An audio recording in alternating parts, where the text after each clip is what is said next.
दोस्तों, आप देख रहे हैं जेटी न्यूज झारखंड। हर खबर का कर रहे हैं सीधा पर्दाफाश। सर जेटी न्यूज़ में बहुत बहुत स्वागत है आपका। सर कुछ सवाल हैं, अहम सवाल हैं जो आपसे किए जाएंगे जेटी न्यूज झारखंड के माध्यम से।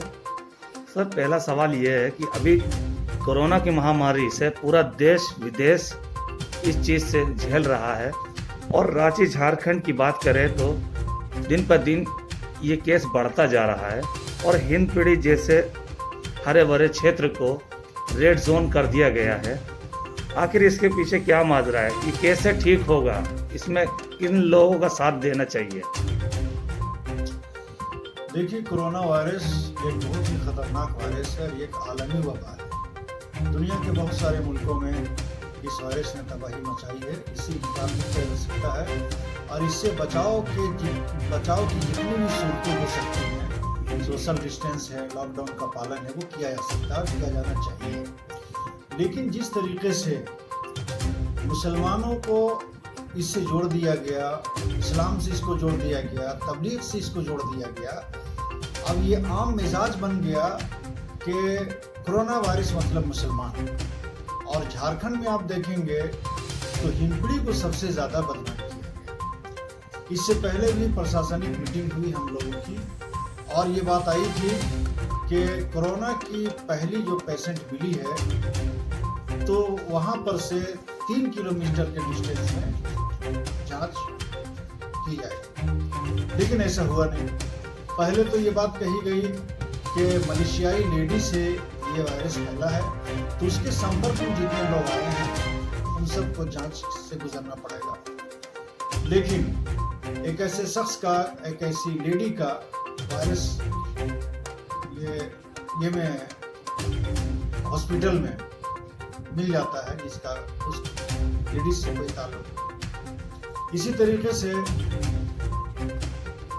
हैदरी अपार्टमेंट में लोग खुद से अब जांच करवाते हैं तो एक आदमी वहां निकल जाता है, जबकि उस हैदरी अपार्टमेंट के किसी आदमी का मलेशियाई लेडी से कोई ताल्लुक नहीं, नईम से कोई ताल्लुक नहीं, उसके परिवार से कोई ताल्लुक नहीं।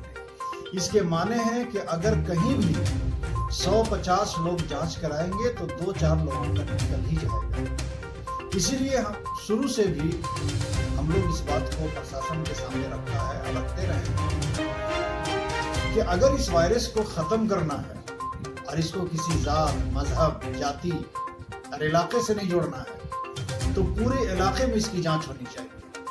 पूरे इलाके में हिंदपीढ़ी को अगर रेड जोन आपने बनाया है तो ये तय करना होगा कि क्या ये रेड जोन सिर्फ मुसलमानों की बुनियाद पर बना है या पूरी हिंदपीढ़ी की जो आबादी है उसकी बुनियाद पर। तो हिंदपीढ़ी में जितनी आबादी है उन सब को जांच से गुजारना पड़ेगा। अब उनका भी जांच होना चाहिए। अगर किसी का नहीं निकलता है तो इस्तकबाल है, स्वागत है, अच्छी बात है। लेकिन सिर्फ मुसलमान को टारगेट बनाना और यही आम ज़हन भी है। हम लोग तो समझते हैं कि वायरस किसी जाति धर्म को देखता नहीं, वायरस एक वबा है, किसी को भी हो सकता है। लेकिन जो सूरत हाल है और जिस तरह की एक्टिविटी और जिस तरह की कार्रवाई हो रही है उसको देखकर आम पब्लिक का ये मिजाज बन गया है कि मुसलमानों को भी टारगेट किया जा रहा है। तो हम लोगों ने प्रशासन से भी कहा था कि इस धारणा को तोड़ने के लिए या तो थाना वाइज अखबार में, पेपर में उसका पूरा निकलना चाहिए, किस थाने में कितने लोग जांच करवाए, कितने लोगों को निकला, कितने लोगों को पॉजिटिव आया, कितने लोगों को नेगेटिव आया।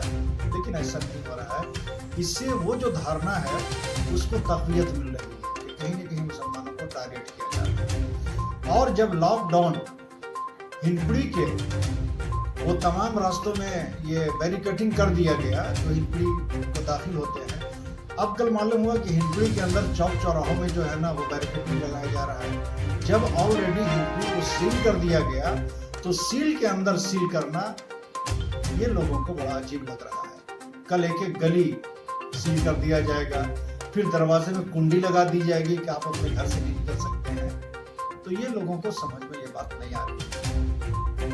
सर एक और सवाल है, अभी माह रमज़ान को लेकर के कि जिस तरीके से रेड जोन एरिया इसको घोषित कर दिया है और चारों तरफ से दुकानें बंद हैं और रोज़मर्रा की चीज़ें वगैरह उनको लेनी हो तो कैसे लेंगे वो लोग?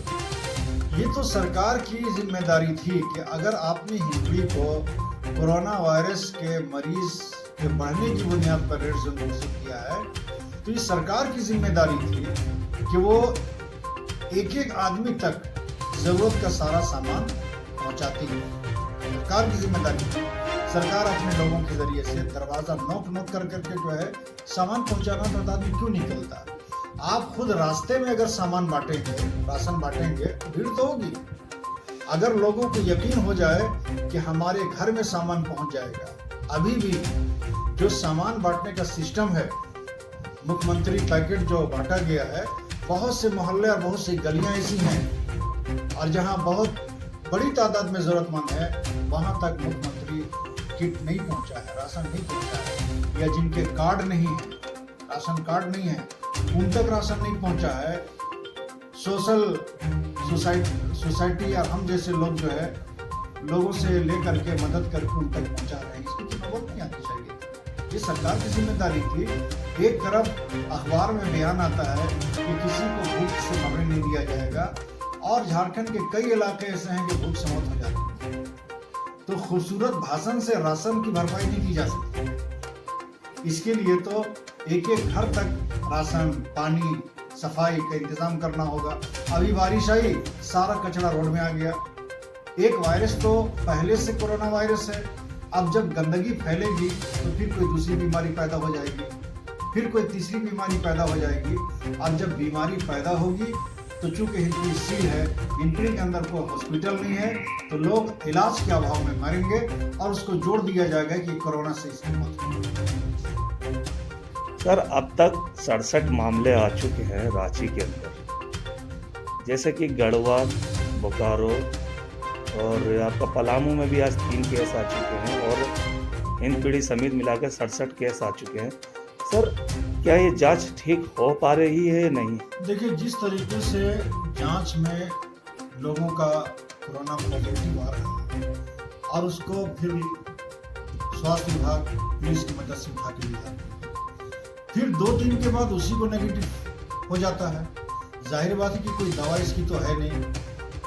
आपने कौन से ऐसे माहौल में रखा या कौन से ऐसी जगह रखा कि 2 दिन के बाद वो पॉजिटिव नेगेटिव हो गया। इसलिए आम धारणा ये है कि जमशेदपुर में जो जांच हो रही है उस पर लोगों को एतबार नहीं है। जहां भी जांच हो तो पूना जो देश का सबसे बड़ा सेंटर है और उस पर एतबार किया जा सकता है, वहीं से जांच होकर के है तो ज़्यादा काबिल कबूल होगा।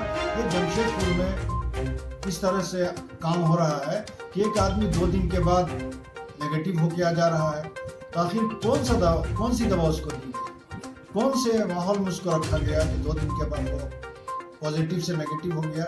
इसलिए जांच तो सबकी होनी चाहिए किसी भी इलाके में। सिर्फ मुसलमानों को जांच से नहीं गुजारना जाने से, सिर्फ मुसलमानों की जांच नहीं होनी चाहिए।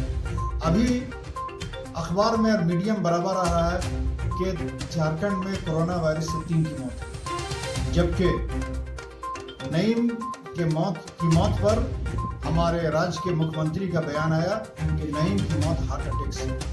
उसकी बीवी शकीला बानो की मौत पर स्वास्थ्य मंत्री झारखंड का उनका बयान आया कि उनकी मौत जो है डायलिसिस से हुई। इसी तरीके से बोकारो से जो मरा है आदमी, उसके बारे में स्वास्थ्य विभाग का बयान आया कि दम्मा की वजह से उसकी मौत हुई। अगर मुख्यमंत्री या स्वास्थ्य मंत्री के बयान को सीरियस लिया जाए, और चूंकि इनका बयान आम आदमी की तरह हवा में नहीं होगा, इस बयान में कोई वजन है, तो मुख्यमंत्री और स्वास्थ्य मंत्री राज्य के उनके हिसाब से देखा जाए तो कोरोना से अभी तक एक आदमी की इंतकाल हुई है। सिर्फ शक की बुनियाद पर और अधूरे जांच की बुनियाद पर इतनी बड़ी तादाद झारखंड में दिखाई जा रही है। लॉकडाउन कर दिया गया है, रमजान का महीना है और मुसलमान इस लॉकडाउन का पूरी तरह से पाबंदी कर रहे हैं।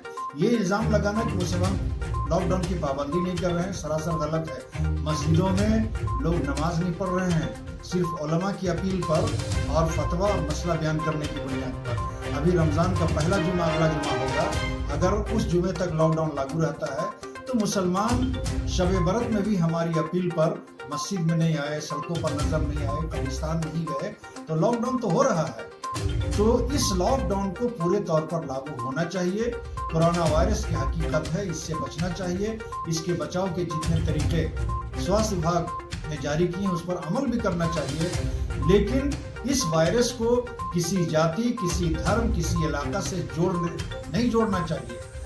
अगर जांच होनी है तो हिंदपीढ़ी की जितनी आबादी है उन तमाम आबादियों को जांच से गुजारना चाहिए, ताकि वो जो अवाम का जो कंसेप्ट है, जो दिमाग में एक धारणा, एक ख्याल बैठ गया है कि मुसलमानों को टारगेट किया जा रहा है, वो टूट जाएगा और कहीं भी इसको सियासत में नफरत फैलाने का जरिया नहीं बनना।